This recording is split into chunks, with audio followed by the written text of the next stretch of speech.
எங்கே வந்தாலும் போட்டாலும் களத்தில் நின்று போராடுவோம், களத்தில் நின்று போராடுவோம்.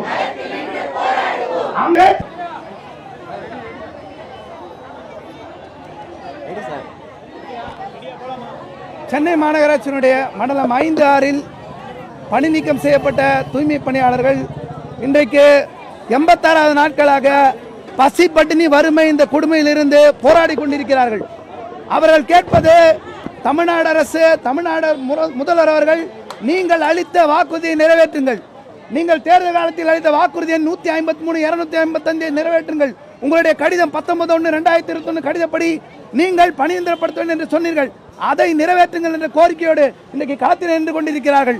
ஆனால் இன்றைக்கு தமிழ்நாடு அரசு 3 வேளை 3 ஷிப்டில பணிபுரியக்கூடிய தொழிலாளர்களுக்கு சென்னை மாநகராட்சியில் மட்டும் முதல் தவணையாக உணவளிப்பதாக சொல்லியிருக்கிறார்கள். யார் அந்த கோரிக்கையை வைத்தது? உங்ககிட்ட சாப்பாடு வேணும் என்ற கோரிக்கை யார் வச்சா? சாப்பாடு கொடுத்தாலும் மற்ற கோரிக்கையை நாங்கள் புறக்கணிக்கல. ஆனால் இன்னைக்கு சாப்பாடு யார் கேட்டா? உங்களை உங்க வாக்குறுதி நிறைவேற்றுங்க தானே கேட்கறாங்க தொழிலாளிங்க. நீங்க பணியந்திரம் கொடுங்க தானே கேட்கறாங்க, சமவேலைக்கு சமூதியம் கொடுங்க தானே கேட்கறாங்க.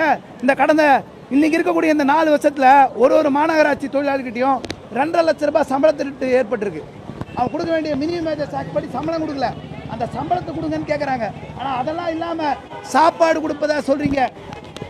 நீங்க திட்டங்களை நிறைவேற்றதா சொல்றீங்க. ராம்கி நிறுவனம் சம்பாதிக்க, ஒரு தனியார் நிறுவனம் சம்பாதிக்க நீங்க உட்காந்துருக்கீங்க.